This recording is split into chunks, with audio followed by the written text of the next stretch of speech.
விடியல் தரும் விளையாட்டு பலம்.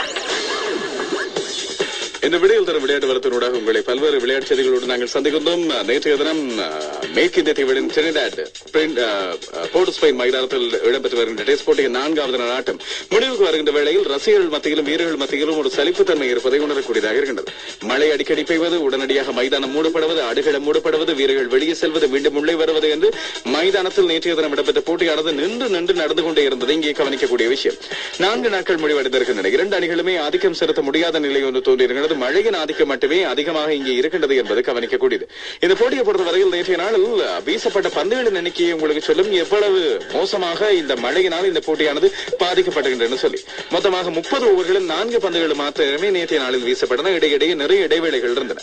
முன்னதாக முதலில் துடுப்படுத்தாடிய ஆஸ்திரேலியா 311 ஓட்டங்களை எடுத்தது. பதிலெடுத்த மேற்கிந்திய தீவில் 257 ஓட்டங்களுக்கு சகல விக்கெட்டுகளையும் இழந்தது. லயன் 68 ஓட்டங்களுக்கு 5 விக்கெட்டுகளை வீழ்த்தி மேற்கிந்திய தீவிலை கட்டுப்பாட்டுக்குள் கொண்டு வந்தார்.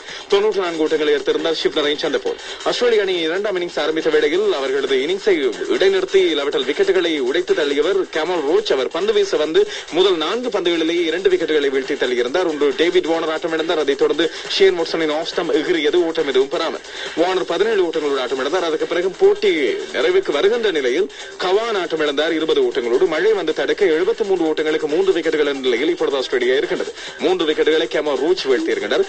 ரிக்கி பாண்டிங் ஆட்டம் இழக்காமல் 32 ஓட்டங்களோடு ஆடுகளத்தில் இருக்கின்றனர். எனவே இப்பொழுது போட்டியில் 127 ஓட்டங்கள் மாத்திரமே ஆஸ்திரேலியா முன்னிலை பெற்றுள்ளது.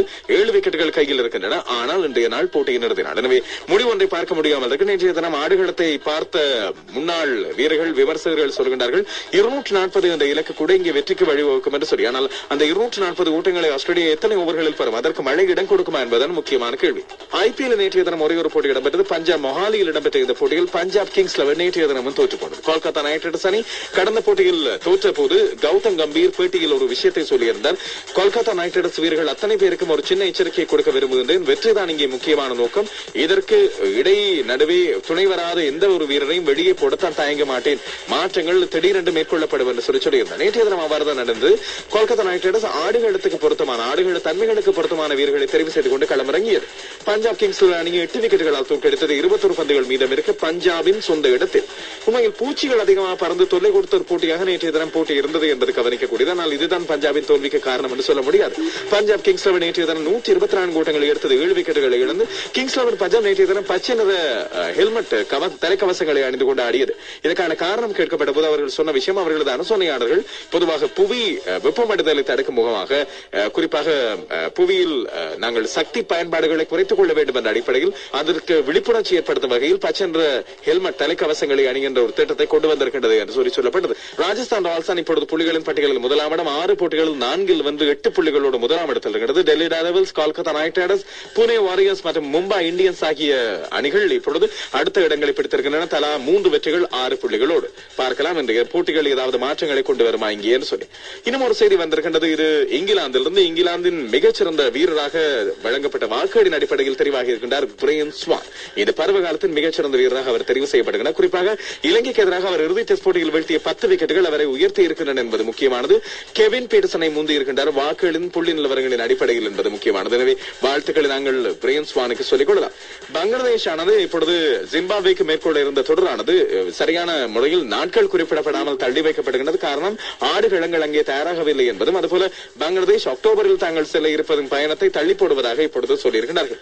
பஞ்சாப் பக்கம் இருந்த ஒரு செய்தி, கிங்ஸ் 11 பஞ்சாப் அணியின் பாகிஸ்தானிய வீரரான இல்லாவிட்டால் ஒப்பந்தம் செய்யப்பட்ட இங்கிலாந்து குடியுரிமை பெற்ற பாகிஸ்தானிய வீரரான அசார் மெஹமூத் இந்தியாவின் எல்லா மாநிலங்களிலும் உள்ள எல்லா நகரங்களிலும் விளையாடலாம் என்று அறிவிக்கப்படுகிறது. நேற்றைய தினம் ட்விட்டர் மூலமாக அவர் இந்த சந்தோஷமான செய்தியை பகிர்ந்து கொண்டார். அவருக்கான விசா பிரச்சனைகள் அனைத்தும் தீர்க்கப்பட்டிருக்கிறது என்பது முக்கியமானது. இந்த ட்விட்டர் என்பது எவ்வளவு சக்தி வாய்ந்த ஒரு மக்கள் ஊடகம் என்பது நேற்றைய தினம் வெளிப்படுத்தப்பட்டதாக அமைந்தது. குறிப்பாக பென் ஹோலியோக் என்று சொல்லப்படுகின்ற முன்னாள் இங்கிலாந்தின் வீரர். இவர் காலமாகி 10 வருடங்கள் ஒரு வீதி விபத்தில் காலமாக இருந்தார். இவருக்கு சொந்தமாக இருந்த இவர் பயன்படுத்திய சில ஞாபகார்த்த பொருட்கள் இவரது தந்தை தாயார் வசித்து வருகின்ற ஆஸ்திரேலியாவின் பெர்த் நகர வீட்டிலே இருந்தனர். அதை யாரோ திருடர்கள் புகுந்து திருடி இருக்கின்றனர். உண்மையில் ஒரு இறந்து போனவரின் நினைவு சின்னங்களை திருடுவது எவ்வளவு கேவலமானது என்பது வளர்ந்த நாடான ஆஸ்திரேலியாவில் இருப்பவர்களுக்கே தெரியவில்லை. இதையடுத்து பென் ஹோலியோக்கின் சகோதரர் அடம் ஹோலியோக் ட்விட்டர் மூலமாக வேண்டுகோள் ஒன்றை விடுத்திருந்தார். காணாமல் போன காலமான தன்னுடைய சகோதரனின் பொருட்களை கண்டுபிடித்து தருமாறு இதை பற்றிய தகவல் அறிந்தவர்கள் உடனடியாக போலீசாருக்கு சொல்லுமாறு தெரிவித்திருந்தார்.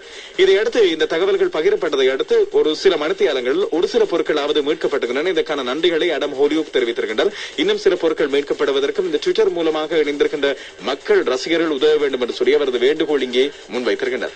பங்களாதேஷ் பாகிஸ்தானுக்கு செல்லும் தொடரும் இன்னும் இழுபறியில் இருந்து வருகின்றது. சில பாதுகாப்பு சிக்கல்கள், சில பாதுகாப்பு நடைமுறை கெடுபிடிகள் இருந்து வருவதாக நம்பப்படுகின்றது.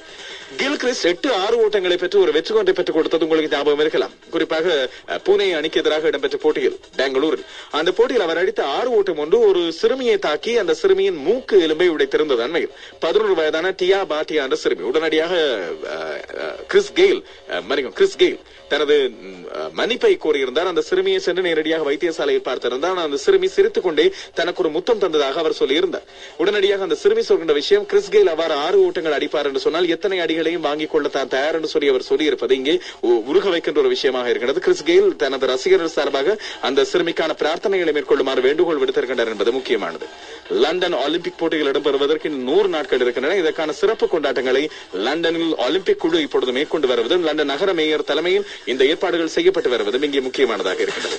மேலதிக விவரங்கள் உங்களுக்காக இரவு 7:50 வரும் என்று சொல்வதற்கு இடையில் சாம்பியன்ஸ் லீகில் நேற்றைய தினம் இடம்பெற்ற UEFA சாம்பியன்ஸ் லீகின் இரண்டாவது அரையிறுதியின் முதலாவது பகுதி நேற்றைய தினம் இடம்பெற்றது லண்டனில். இதில் செல்சி அணி ஆச்சரியப்படும் விதத்தில் பார்சிலோனா அணியை 1-0 என தோற்கடித்திருக்கிறது. டீடியர் ட்ராக்பாவின் கோலின் மூலமாக பார்சிலோனா அணி முதல் போட்டியில் தோற்றிருக்கின்றது என்பது முக்கியமானது. எனவே செல்சி அணியின் அபாரமான இந்த வெற்றியானது அவர்களுக்கு அடுத்த போட்டி பார்சிலோனாவில் இடம்பெறுகின்ற வேளையில் அவர்களுக்கான நம்பிக்கையை வலுவூட்டலையும் தரும் என்பதில் எந்த ஒரு ஐயமும் இல்லை. முதல் போட்டி உங்களுக்கு ஞாபகம் இருக்கலாம். அதிலும் எதிர்பார்த்த ஸ்பானிய அணி தோல்வியை தழுவி ஜெர்மனியின் பேன் மூனிக் அணி வெற்றியை பெற்றுக் கொண்டது 2-1 என்று. நேற்றைய தினம் செல்சி அணி தனது வெற்றியை பதிவு செய்திருக்கிறது. மேலதிக விவரங்கள் உங்களுக்காக இரவு 7:50 விளையாட்டு திடல் மூலமாக வரும்.